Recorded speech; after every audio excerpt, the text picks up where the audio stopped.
Hello everyone, welcome to my channel tips on mathematics. और CSIR NET mathematical sciences के real analysis के आज के इस वीडियो लेक्चर में हम डिस्कशन करने जा रहे हैं सब सीक्वेंस के बारे में। ठीक है, देखो मैंने इसके प्रीवियस का जो लेक्चर है उसमें मैंने आपको सीक्वेंस के बारे में बताया था। ठीक, तो जैसे सेट में हम सबसेट वगैरह पढ़ते हैं वैसे ही सीक्वेंस का एक सब सीक्वेंस भी होता है। ठीक है, अब सीक्वेंस का जो लास्ट लेक्चर था उसमें मैंने आप लोगों के साथ डिस्कस किया था कि limit point of a sequence क्या होता है, किसी सीक्वेंस का लिमिट पॉइंट क्या होता है।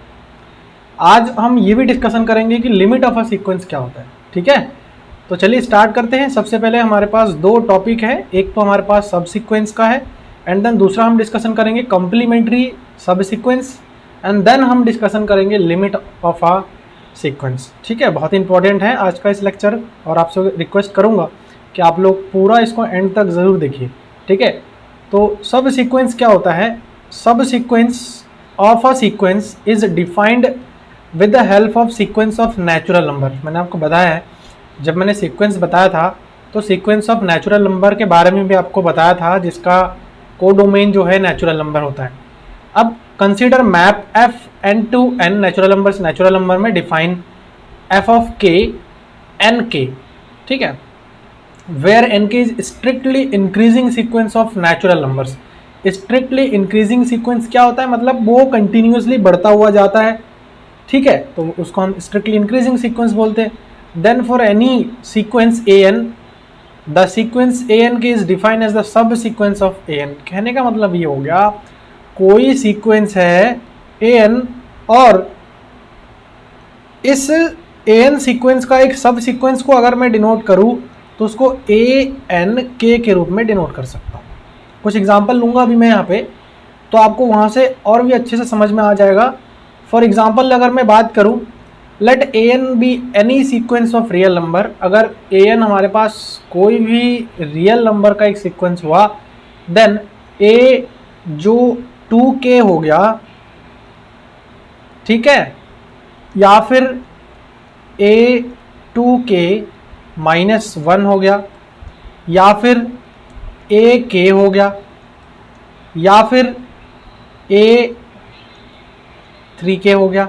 ये सब के सब जितने भी देख रहे हो ना आप, ये सब के सब जो है आपके सब सीक्वेंस है। किसका सब सीक्वेंस है? ए एन का सब सीक्वेंस है। ये ए एन एक सब सीक्वेंस है जिसका सब सीक्वेंस ए 2k n है, ये सारे हैं। ठीक है भाई, अब देखो A2k को इन्होंने क्या मान लिया है? Bn मान लिया है, जिसके B1 B2 B3 अभी बताऊंगा मैं सब सीक्वेंस क्या है क्या नहीं है। ठीक है, अब जैसे कि अब An मान के चलो कि हमारे पास 1 2 3 4 इस टाइप के हमारे जो है सीक्वेंस है। अब मैं क्या कर रहा हूँ, A2n वाला सीक्वेंस उठा रहा हूँ। मतलब क्या है, 2 4 6 इस टाइप के आ जाएंगे, और A2n -1 वाले सीक्वेंस क्या हो जाएंगे? जैसे 1 3 5 7 इस टाइप के जो हमारे पास सीक्वेंस आएंगे वो A2n -1। मतलब क्या है, हमने क्या किया था, एक सीक्वेंस an लिया था जिसका एक ये सब सीक्वेंस हो जाएगा, जिसका एक ये वाला सब सीक्वेंस हो जाएगा। ठीक है ना, मतलब उस पर्टिकुलर सीक्वेंस के अंदर से ही कुछ हमारे सीक्वेंस के एलिमेंट्स आ जाए, जैसा कि हमने सेट में देखा था। ठीक है, होप के समझ में आ गया है आपको। और A2k n जो है इसको Cn मान लिया उन्होंने, C1 C2 Cn ये सारे जो है हमारे क्या हो जाएंगे, सब सीक्वेंस हो जाएंगे, है ना। देन इस Bn को और इस Cn को हम क्या बोलेंगे, सब सीक्वेंस ऑफ An। ठीक है, सॉरी, इस An का सब सीक्वेंस हो जाएगा। बस इतना बात हमको जो है क्या करना है, ध्यान में रखना है सब सीक्वेंस के लिए। ऐसा कुछ नहीं है कि ये बहुत टिपिकल है। देखो बहुत ईजी है, आपने अगर सेट सबसेट वगैरह पढ़ा होगा ना, तो कहीं ना कहीं वो आपको ये भी समझ में आ जाएगा। एग्जाम्पल मैंने बता ही दिया है। अगर an हमारे पास नेचुरल नंबर है तो A2n और एक A2n -1, ये जो दो हमारे पास सीक्वेंस होंगे वो इसके सब सीक्वेंस हो जाएंगे। समझ में आ गया? बस इतना ही हमें करने थे, वो मैंने आपको बता दिया है। अब हम जो है डिस्कशन करेंगे कॉम्प्लीमेंट्री सब सीक्वेंस। अब ये कॉम्प्लीमेंट्री सब सीक्वेंस क्या होता है? देखो ये भी बहुत आसान है। कॉम्प्लीमेंट्री सब सीक्वेंस की अगर मैं बेसिकली बात करूँ तो ए एन के अगर एक सब सीक्वेंस है, ए एन के डैश एक सब सीक्वेंस है, आर सब सीक्वेंस ऑफ किसका, ए एन का। देन एस वन की अगर मैं बात करूँ, एन के सच दैट एन के जो है नेचुरल नंबर में से आ रहा है, और एस टू की अगर मैं बात करूँ तो एन के डैश जितने एन के डैश है वो भी नेचुरल नंबर से आ रहा है। देन ए एन के एंड ए एन के dash are the complementary sub sequence of if जो S1 है यूनियन S2 नेचुरल नंबर के बराबर हो जाए और इंटरसेक्शन क्या हो जाए उसके जो इंटरसेक्शन है वो हमारे 5 हो जाए, मतलब डिसजॉइंट हो जाए कहने का मतलब। फॉर एग्जांपल देखो an एक सीक्वेंस है रियल नंबर का, then a2n and 2n-1 are the complementary sub sequence of an। देखो बहुत आसान है, एग्जांपल मैं अगर लेता हूँ, जैसे फॉर एग्जांपल मैं अगर an को इन्होंने क्या लिया है, सीक्वेंस ऑफ रियल नंबर ले लिया। अब a2n मान के चलो एक सीक्वेंस में ले रहा हूँ जिसमें 2 4 6 एंड सो ऑन इस टाइप के एलिमेंट्स रहेंगे। a2n-1 ये भी एक सब सीक्वेंस है, इसमें किस टाइप के एलिमेंट्स रहेंगे, 1 3 5 7। ठीक है, अच्छा यहाँ पे ऐसा लगा लेते हैं। अब देखो ये हमारे मान के चलिए कि ये S1 है और ये मान के चलिए कि ये क्या है, S2 है। अब मैं अगर इनका यूनियन निकालूं, सबसे पहले S1 यूनियन S2 में अगर निकालूं तो आप देख रहे हो ना 1 2 3 4 इस टाइप के नंबर आ जाएंगे, मतलब वो एक नेचुरल नंबर बना दे रहा है। ऐसे ही मैं अगर बात करूं S1 इंटरसेक्शन S2 तो आप देख रहे हो कि भैया कोई भी एलिमेंट हमारा कॉमन नहीं आ रहा है, तो ये एक टाइप से हमारे क्या हो जाएंगे, कंप्लीमेंट्री सब सीक्वेंस हो जाएंगे। हालांकि सब सीक्वेंस ये भी है, ठीक है, ये जो कंप्लीमेंट्री सब सीक्वेंस है ये भी सब सीक्वेंस है, लेकिन इसे उस कंडीशन से, कंडीशन क्या है, इंटरसेक्शन जो है नेचुरल नंबर का सबसेट बना दे या फिर नेचुरल नंबर का सेट जनरेट कर दे, और जो यूनियन जो है नेचुरल नंबर का सेट जनरेट कर दे, और जो इसका इंटरसेक्शन है वो हमारा जो है 5 हो जाए, तो जाकर के उसको हम क्या बोलेंगे, उन दोनों सेट को जो S1 S2 है वो हमारे कंप्लीमेंट्री सब सीक्वेंस हो जाएंगे। ठीक है भाई, चलो आगे बढ़ते हैं।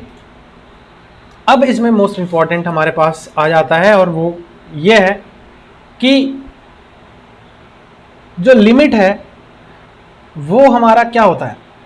ठीक है, लिमिट ऑफ अ सीक्वेंस।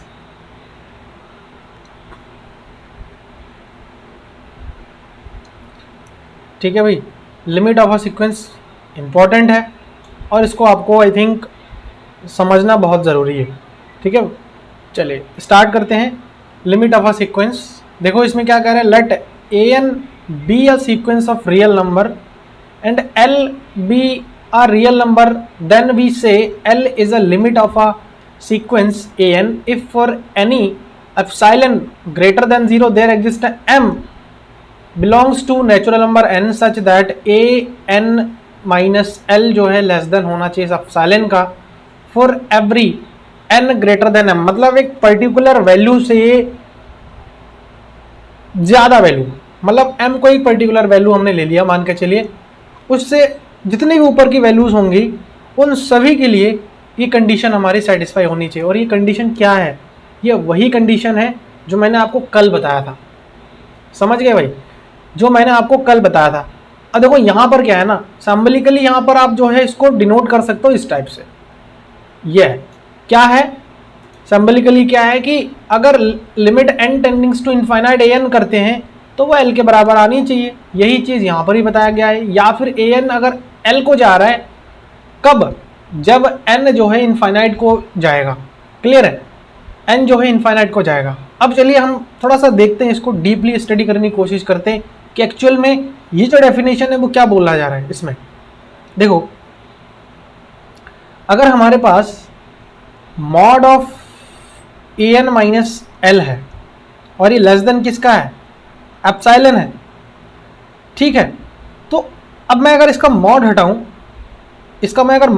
तो मॉड हटाने पर हमारे पास आएगा क्या, प्लस माइनस ए एन माइनस एल आएगा जो कि लेस देन एप्सिलॉन है। दो कंडीशन अराइज हो रहा है, यहाँ से दो कंडीशन अराइज हो रहा है, एक तो नेगेटिव वाला एक पॉजिटिव वाला। तो सबसे पहला कंडीशन हम यहाँ पर ले लेते हैं, एक a n minus l less than epsilon हो रहा है। अब मैं ए एन की बात करूँ, तो वो less than L plus epsilon हो जाएगा। दूसरे कंडीशन की बात करता हूँ मैं, नेगेटिव वाला, a n minus l is less than epsilon. अब मैं क्या करता हूँ, a n minus l, minus इधर ले जाऊंगा तो ग्रेटर में कन्वर्ट हो जाएगा। अब इसको मैं a N is greater than l minus epsilon. आप दो कंडीशन पर गौर करिए, और ये दो कंडीशन को कल का लेक्चर अगर आपने देखा है तो आप लोग ज़रूर इसको जो है फील कर पा रहे होंगे कि ये वही चीज़ आ गया है जो मैंने आपको कल बताया था। ठीक है, वही चीज़ आ गया है जो मैंने आपको कल बताया था। अब ए एन जो है एक तो लेस देन है इससे, और ग्रेटर देन, मतलब ए एन की अगर मैं बात करूँ तो ए एन जो है बड़ी है एल माइनस एप्सिलॉन से और छोटी है एल प्लस एप्सिलॉन से। तो यही चीज़ तो जो है कल मैंने आपको बताया था, लिमिट ऑफ अ सीक्वेंस, मतलब ठीक है ना।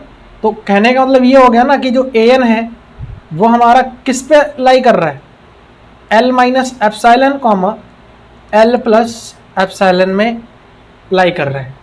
ठीक है, मतलब इनफाइनाइटली मैनी मेंबर्स होना चाहिए उसके नेबरहुड में, यही कहना चाह रहा है वो। अब इन थोड़ा सा लिमिट सीक्वेंस के केस में कल मैंने बताया था थोड़ा डिफरेंट है ना। अगर कोई टर्म बार बार रिपीटेड भी हो रहा है तो कहीं ना कहीं वो भी उसका एक लिमिट पॉइंट कहलाता है, लेकिन सेट के केस में ऐसा नहीं होता है। ये कन्फ्यूज़न क्रिएट हो सकता है, तो आप लोग प्लीज़ इसको एक बार अच्छे से देख लीजिए प्रीवियस का लेक्चर, तो वहाँ आपको जो डिफरेंसेस है दोनों में वो आपको समझ में आ जाएगा। सिंबलिकली आपको समझ में आ गया होगा कि हम कैसे डिनोट करते हैं, तो ऐसे डिनोट कर देते हैं हम। ठीक है, ये सिंबलिकली है डिनोट नोटेशन, और ये मैंने आपको मैथमेटिकल थोड़ा सा एक्सपेंड करके बता दिया है कि क्या है। ठीक, अब जो है लिमिट में तीन केसेस हमारे सामने निकल के आ जाता है, और इन तीनों केसेस में जो है हम पढ़ते हैं लिमिट एग्जिस्ट कब करेगा, है ना। लिमिट एग्जिस्ट फाइनाइटली और लिमिट एग्जिस्ट, मतलब कहने का मतलब यही है। तो लिमिट एग्जिस्ट कब करेगा या फिर फाइनाइटली एग्जिस्ट कब करेगा, दो टर्मिनोलॉजी है और दो तरीके से हम बोल सकते हैं इसको। जब देखो एक एग्जांपल यहाँ पर ले लो, ए एन जो है 1/n के फॉर्म में है, सीक्वेंस है। अब अगर n इनफाइनाइट की ओर जा रहा है तो 1/n कहाँ जाएगा, 0 की ओर जाएगा, मतलब फाइनाइटली एग्जिस्ट कर रहा है कि नहीं यार। तो लिमिट 0 जो है इसका लिमिट हो जाएगा, और लिमिट इसका क्या करेगा, एग्जिस्ट कर जाएगा, और इसको हम क्या कहेंगे, फाइनाइट लिमिट एग्जिस्ट फाइनाइटली। ठीक है, कोई एक फाइनाइट नंबर आ रहा है कि नहीं आ रहा है, तो जब फाइनाइट नंबर आ रहा है तो हम उसको ये बोल सकते हैं कि लिमिट एग्जिस्ट कर रहा है फाइनाइटली। ठीक है, दूसरा केस आता है इसमें लिमिट एग्जिस्ट इनफाइनाइटली। ठीक है, मतलब ये हो गया कि या तो वो प्लस इनफाइनाइट में आ जाए या तो वो माइनस इनफाइनाइट में आ जाए। जैसे n के केस में ले लो, अगर n इनफाइनाइट की ओर जा रहा है ना, n इनफाइनाइट की ओर जा रहा है तो देखो ये भी हमारा जो है इनफाइनाइट की ओर जाएगा। आप लिमिट लगा लो ना, n tends to infinite, n तो ये इनफाइनाइट ही आ रहा है, या तो प्लस इनफाइनाइट में चला जाए या तो माइनस इनफाइनाइट में चला जाए, तो हम उसको कह सकते हैं लिमिट एग्जिस्ट इनफाइनाइटली। तीसरा जो हमारे सामने केस आता है वो है लिमिट डज नॉट एग्जिस्ट। अब डज नॉट एग्जिस्ट कब आएगा, जब कोई यूनिक लिमिट हमें ना मिले, समझ रहे हो, जब कोई लिमिट हमें यूनिक ना मिले। जैसे एक एग्जांपल देख लो, -1 to the power n into n, अगर मैं इनफाइनाइट करता हूँ, अगर इवन करता हूँ तो लिमिट प्लस की ओर जा रहा है, अगर मैं n ऑड करता हूँ तो माइनस की ओर जा रहा है, माइनस इनफाइनाइट। तो limit is not unique, this imply limit does not exist, मतलब लिमिट आपका क्या करेगा, एग्जिस्ट ही नहीं करेगा। क्लियर है, तो ये चीज़ आई थिंक आपको समझ में आ गया है कि मैं बोलना क्या चाह रहा था। इसमें तीन केसेस होते हैं, लिमिट एग्जिस्ट फाइनाइटली या फिर लिमिट एग्जिस्ट डायरेक्ट कहते हैं उसको हम, और लिमिट एग्जिस्ट इनफाइनाइटली होता है जिसमें या तो प्लस इनफाइनाइट आ सकता है तो माइनस इनफाइनाइट आ सकता है। ठीक है, और एक आता है हमारे पास, चलो यहाँ पर एक समरी सा मैं दे देता हूँ छोटा सा ताकि आपको समझ में आए। ठीक है, देखो लिमिट एग्जिस्ट कब कहेंगे,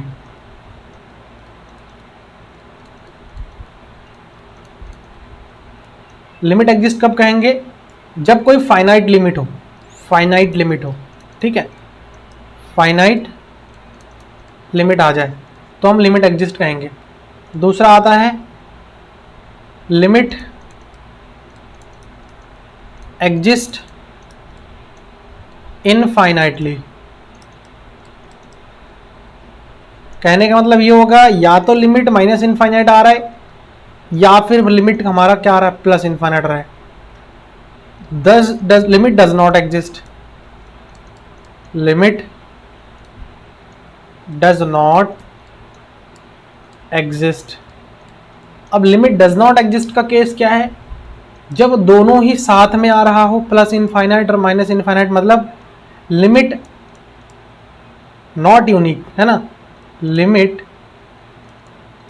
इज नॉट यूनिक। ये कुछ केसेस हैं जो मैंने आपके साथ डिस्कशन किया है, ठीक है। अब आगे बढ़ते हैं इसमें हमारे पास अब आता है supremum and infimum of the sequence. तो least upper bound of the sequence, अब मैंने ये सेट में भी आपको बताया था, सेम वही मायने रखता है। If a sequence a N is bounded above, bounded above है मतलब कोई एक बाउंडेड है उससे ऊपर है, then real number u is said to be the least upper bound of the sequence if u is the upper bound of sequence. मतलब सारे के सारे अपर बाउंड का मतलब क्या है, सबसे एक बड़ी वैल्यू है जिससे और भी हमारे पास होता है। तो u को इससे भी और बड़ी भी हमारे बाउंड हो सकता है, बहुत सारे अपर बाउंड हो सकता है, लेकिन उस सारे के सारे अपर बाउंड में से छोटा सा upper bound, for some epsilon greater than 0 there exist ak such that u minus epsilon less than ak हो जाएगा, ठीक है।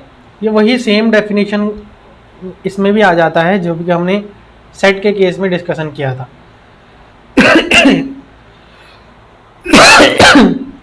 GLB क्या होता है, greatest lower bound of the sequence.